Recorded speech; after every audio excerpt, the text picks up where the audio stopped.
Hello and welcome to another episode of Having a Chat. My name is Tommy Casher and today I'm chatting with Jo Weston.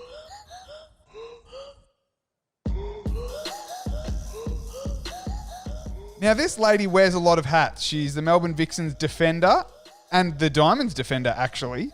She's also the host of Finding Your Fearless podcast. But today I'm chatting with Jo Weston while she wears one of her many hats, and that hat is as president of the Australian Netball Players Association. Jo, thank you so much for joining me.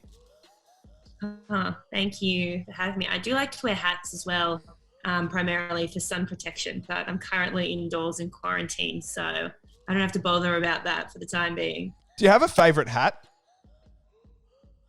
Ooh, I do. I'm partial to a visor. Obviously, I find them very suitable for sporting activities. But I've got a couple of favourite caps. One, I actually lost last year in the hub, which was a very sad day for me, but that's okay. I've purchased a replacement since then. I feel like as well as a visor, I've seen you rock a bucket hat a few times. Would that be fair?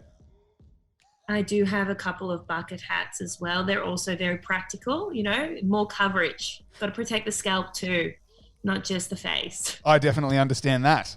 Now, Jo, the collective player agreement has been signed between the Australian Netball Players Association, the 8 clubs and Netball Australia, which led to a pay increase of up to 22%, which is really exciting.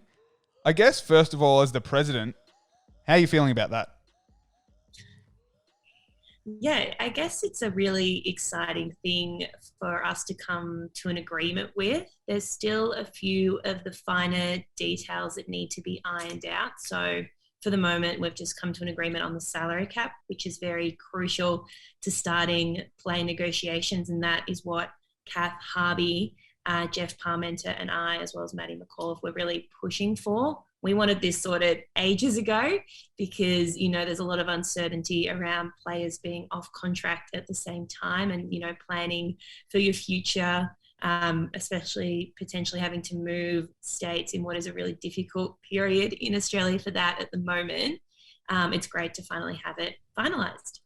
Okay, so the salary cap part is finalised, but are you allowed to talk about for the layperson and the netball fan that doesn't really understand negotiations, right? What kinds of things still need to be ironed out that haven't been confirmed yet? I guess it's all the other structure that goes around it. So, the hours we're required to be out the club, where the Players Association are very strong on upholding the blockout hours we currently have, which allows athletes to have another job alongside playing netball.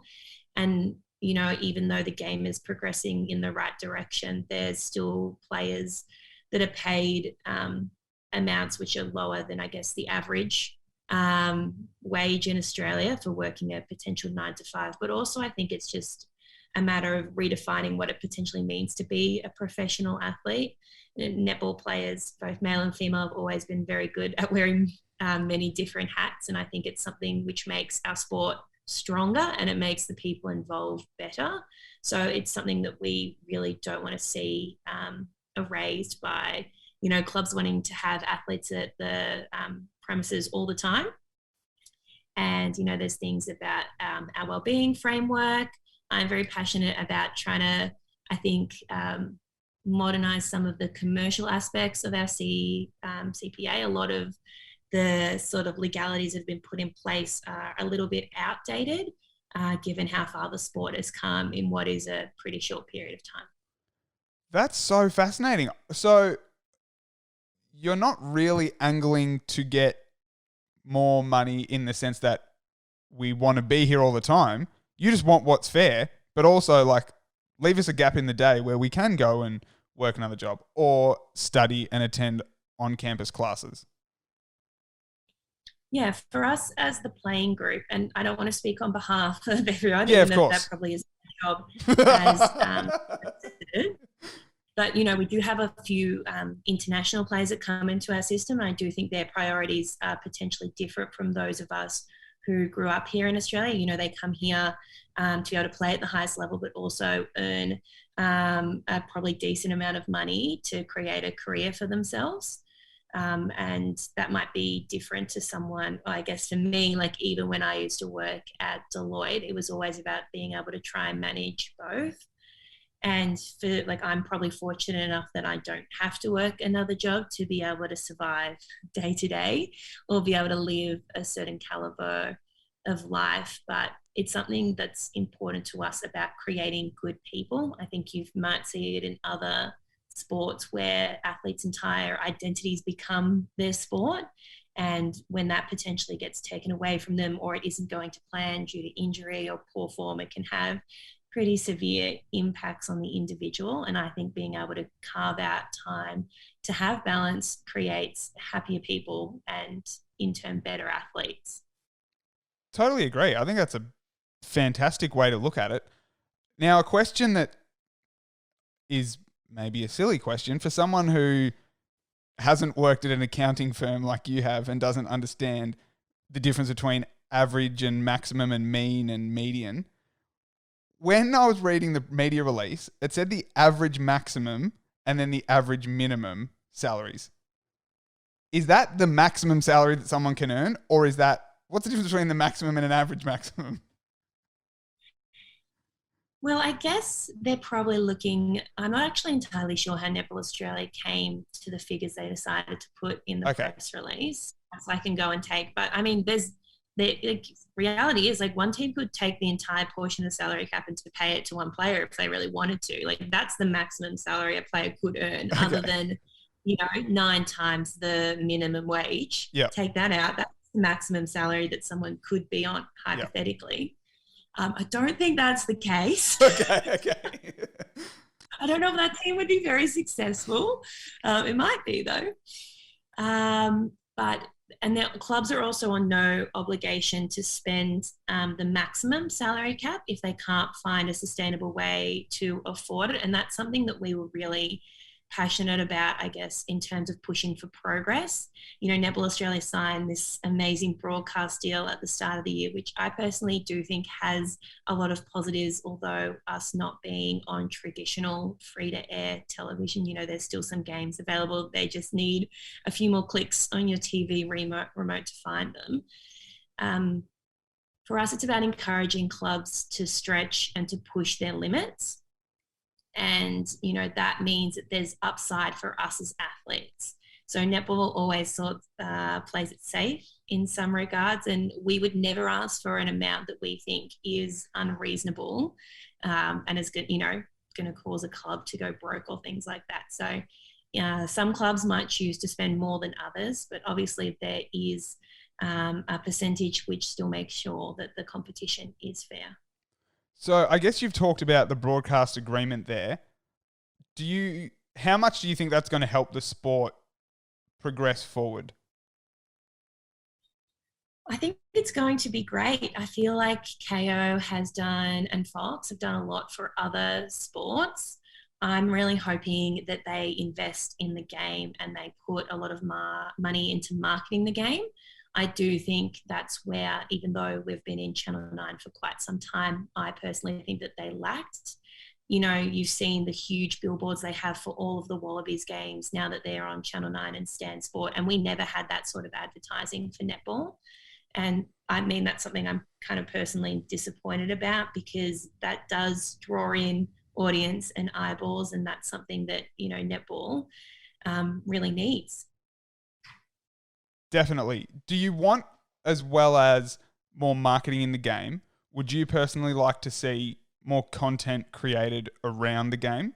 Obviously, Channel 9, I guess, only had the games on the weekend and that was it. There was no, netball shows during the week.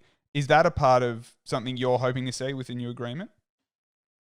I think so. And I guess you have a podcast which has a lot of netball content on it, and there's a few others going around. And I think slowly but surely that will start to drum up even more interest in the game. It will lead to different sort of analysis and us not having to just fit all the bits and pieces around the broadcast segment that's given to us on the television time slot. So being on a platform like KO, allows, users to be able to find that content when it suits them, and rather than, us trying to fit around, I guess, more traditional viewing times.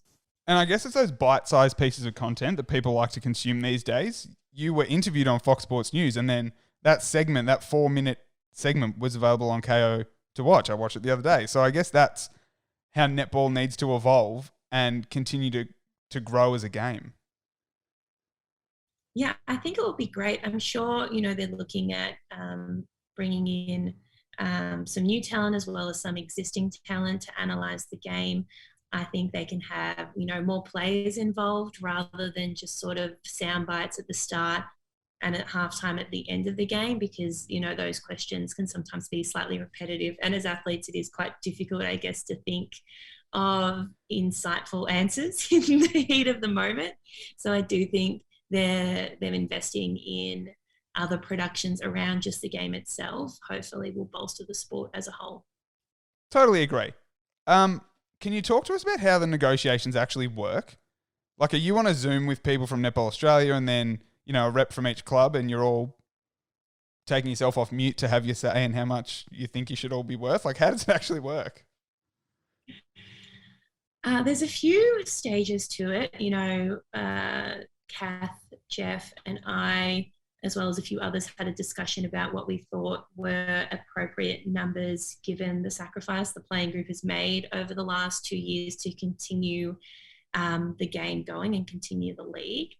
And also about, looking at the broadcast deal and similar figures in the industry, what we potentially thought that was worth to Netball Australia. So trying to get some ballpark figures and then going to Netball Australia to start the negotiations. It was a bit, I guess it took longer than anticipated because we sort of had a discussion as a playing group and then went to Netball Australia with a rough ballpark, which we were pretty close to coming to an agreement with them. And then all the teams were like, well, you can't have an agreement without us getting involved, which is why it ended up taking so long. So the teams were coming to the team participation agreement, which is a separate agreement that they have with Netball Australia, which doesn't involve us. It sets out how many players are in each team, what the salary cap is.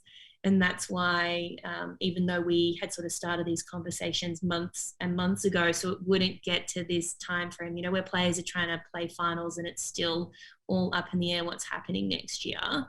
But then it sort of we had to go back around once the clubs were in negotiations with Netball Australia. But yeah, there's been a few Zooms.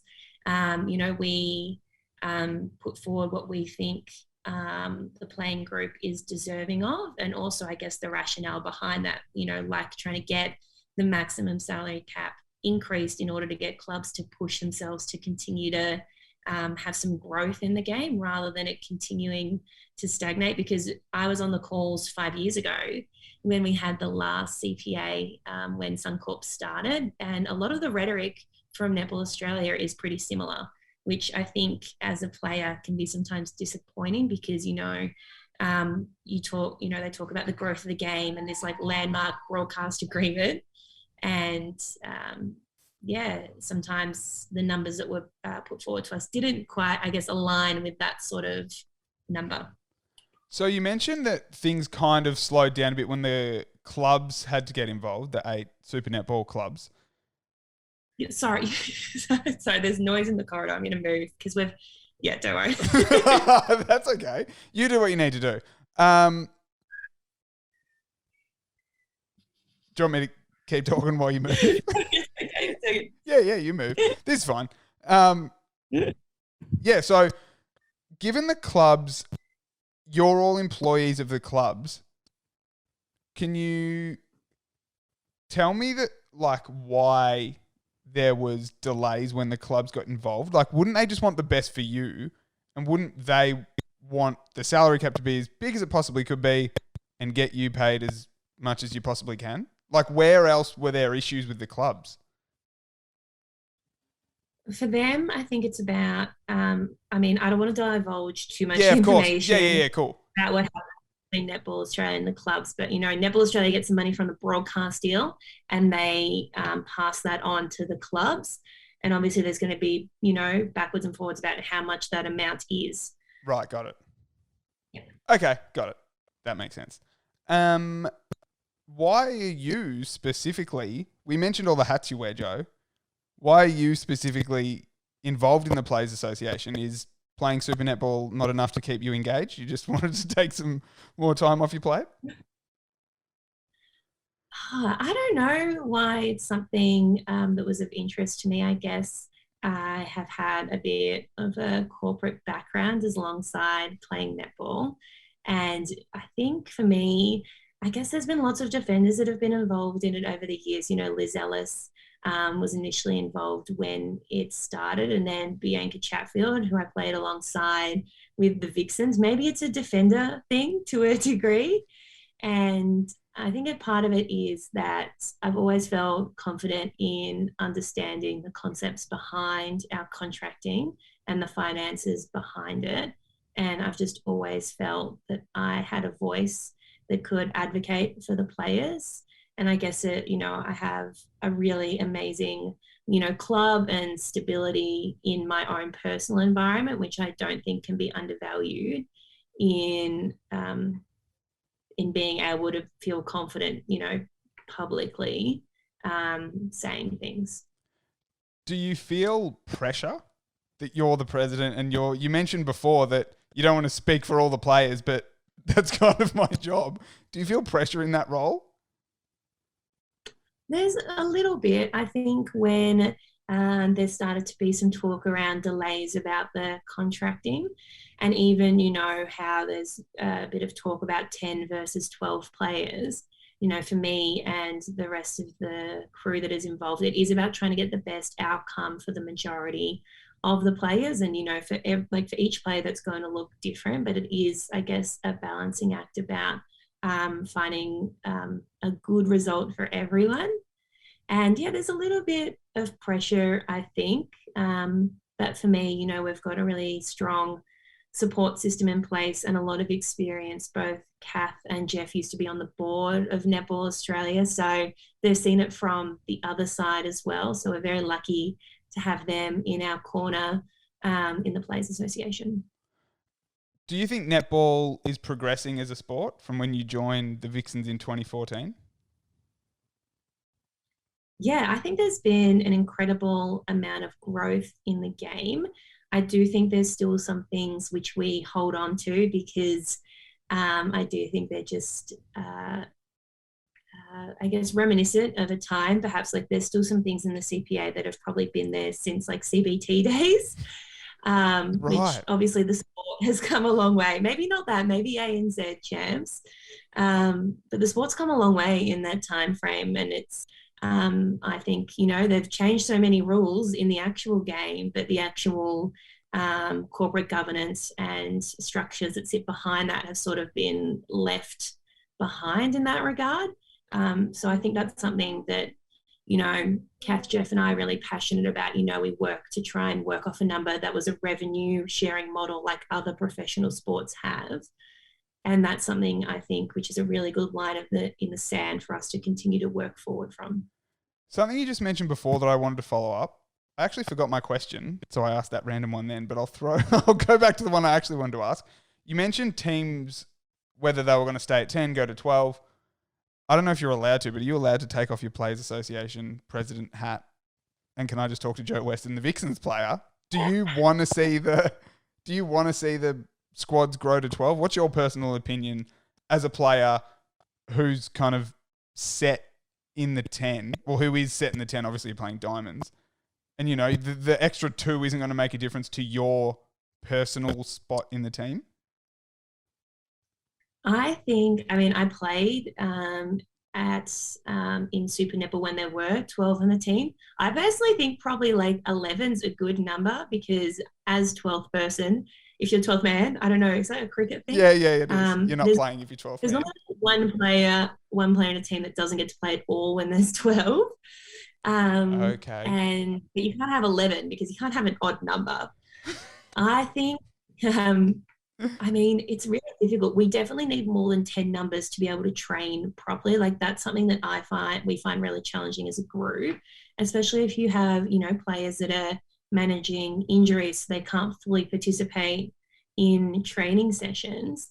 And that means you're down to 9. Or if you have 2 players that are in a situation like that, you're down to 8. And there's very little you can sort of do with 8 players for a netball training session. So it's something I think the sport should probably do. I personally think there should be some sort of umbrella over it that they have to be eligible for Australian national pathways rather than being other internationals that are brought in. And, it's come up a lot in discussions, and all of the players pretty much want it.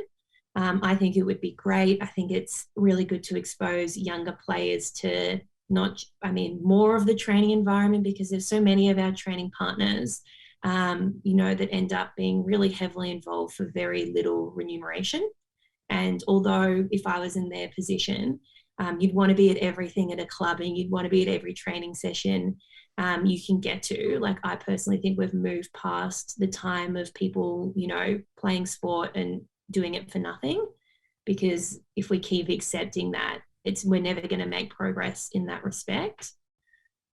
So maybe it's not this year, maybe in another couple of years, but most of the players want it. So it's just a matter of trying to get the clubs on board, I think. It's kind of like an intern, I guess, in a business sense, when you're talking about the training partners coming along to every training, almost being there as much as the contracted 10, but then not kind of getting their worth in that sense. How hard has it been in a hub situation? Because I, obviously, for those who don't know, previously worked at Netball Victoria in the Vixens, so I was at training.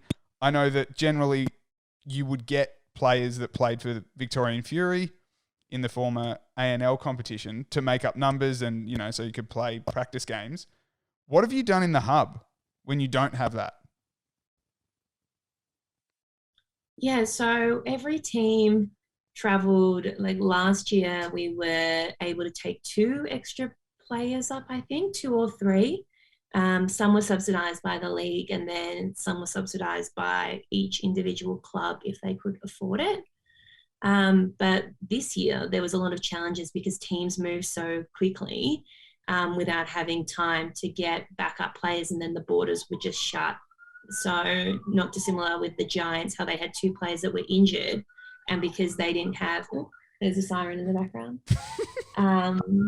Because they didn't have any training partners with them initially, and there was just no way to be able to get those players out of Sydney, that they were just left with who they had with them. It's a very loud siren, isn't it? It really is. That like outside your door? Where is that siren? I'm on the 17th floor, but sound definitely carries up. I know they're coming to arrest me. They're breaking quarantine, maybe. How have you found this season? Like, given the lower numbers at training, given you don't have a full squad, has that been really hard for you? Yeah, like this year, although it was probably I think it's probably the worst year the Vixens have ever had from a standpoint on the ladder. I don't think we've ever finished bottom of the ladder before, but it was really challenging. We had a large group of us go away to New Zealand at the start of the year, and then after that, Liz was out for the season. I was injured in that series we played against the Silver Ferns earlier in the year, plus both Emily and Kate Eddy rehabbing during the year. So there were lots of different pieces to the puzzle in pre-season, but in the lead up to the our first game against the Fever, I think our team was feeling pretty good, but being able to play in front of a home crowd was amazing. But yeah, I think us and Collingwood spent the most time away from home, even though Swiss and Giants probably had the most prolonged period. We spent 5 weeks at the start of the year when we went to Brisbane, which after a few of us crossed the border and went to Byron Bay for the bye weekend, which in hindsight was not the best decision. But, I asked all of us asked for the bye weekend to be moved. Like we asked for the fixture to be moved so we could spend the bye back at home, and Netball Australia didn't move it. So you know what? That's what happened. But that was so crazy when that all happened. Like yourself, Kate and Emily, you're any working adult who gets a weekend off, who normally works weekends, would have done the same thing in the same situation. I just don't understand how people think because you're an athlete, you should be held to a different standard. Like anyone in their right mind can see there were no restrictions. You didn't break any rules. You asked for permission and everyone said, yeah, it's fine. In hindsight, yeah, shit happens. But yeah. like, Anyway, like I feel like with a bit of distance, you see it from both sides of the story. Because now that we're in Perth, and you know, it must be so hard for those athletes. Like just because, like, to get back into your own home, you have to quarantine for 2 weeks. Like, and it's been like that for the last however many years. Like it must be. It's like a different world over here. as in, it seems normal. Yeah. Yeah. Currently in Newcastle, can confirm, not normal. Very lockdown central. So I think, Jo, we've covered pretty much everything I wanted to talk about. So I really appreciate your time. I really appreciate how open you've been. Apologies for that one question where I pried too hard. Hopefully we don't get in trouble for that. But I just don't know what, I'm not entirely sure what information is in the public sphere. And a lot of it happens behind closed doors. So, but that's probably, I guess, a bit of an outline of the process. And it's been a really interesting process. I think it's been a really good learning curve for us. And it's probably a really good step forward for the Players Association, because we slowly but surely, obviously we're always going to come under the Netball Australia banner, but there does need to be a bit of separation between us and, you know, the governing body, because at the end of the day, we want different things, similar values and similar goals, but we're representing different stakeholders. So there does have to be a little bit of division between church and state. One last one, sorry, Jo. Is the reason behind the agreement only going for 2 years because the hope is that in 2 years you've generated all this extra revenue for the game and the game's in, you know, taking another step up, so it's time to renegotiate again? Is that the plan? We wanted a longer deal because I think it helps players have more stability. I think 3 years is probably a good time frame.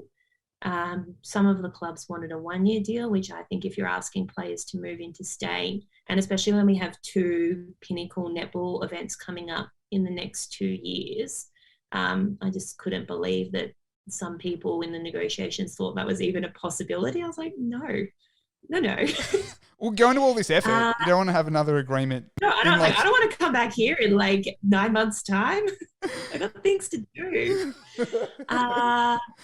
Yeah, there's lots of different aspects to it. I think, you know, there's a different change in the structure from the new broadcast deal. So I think the clubs are going to feel out how that goes for them. I guess it does create an opportunity for us to potentially be able to negotiate for more money, still stemming from that revenue sharing standpoint. And there's, I think it's just sort of a timing thing. So yeah, that's fair. 2 years. Are you going? Which is better than one. Yeah, true. Are you going to be hanging by your phone on social media over the next few days to watch all the player announcements? Like, obviously, I'm sure you're aware of the Vixens ones, but are you excited to see who's going where in other teams? Look, given that there's a few of us in quarantine, it has been the hot topic of discussion because we haven't been doing anything else. All that ruckus you heard before is that we finally have permission to train this afternoon. Oh, fun. That's why everyone was out in the corridor celebrating, because we haven't trained. We haven't been allowed to leave to go to training for a week and a bit. So we've just been sort of waiting for an exemption to come through. So it definitely will be a hot topic of conversation. I am interested. I am always a bit in the dark when it comes to the netball goss, even though I do spend a lot of time on Twitter, etc. I just don't think I have very good sources, Tommy, when it comes to gathering netball intel. Or maybe I just put the blinkers on and I just No, I am a gossipy person, I guess, but I don't know. I just never, if I have any inside tips, they never seem to be right. Maybe you've just got too much on your plate. Your plate's too full and it can't take in any more new gossip that isn't really going to affect you that you'll find out anyway. It's always interesting to see how different teams, pick up players where they might be missing either depth or like a specific skill set. And they have obviously, other than the retirement of Sam the other day, there haven't really been that many retirements that we saw. Like last year, there were quite a lot of retirements that were announced throughout the season, but we haven't really had any of those this year. So we will see what happens. It's going to be an interesting week on the socials for the netball, the Netty Twitter community, I'd say. But Jo, thank you so much for your time. I really appreciate you giving us a bit more insight into the new collective player agreement with the Australian Netball Players Association, Netball Australia, and the 8 Super Netball clubs. But Jo Weston, thank you so much for having a chat. Oh, thanks for having me, Tommy, and great shirt once again. Thanks, mate.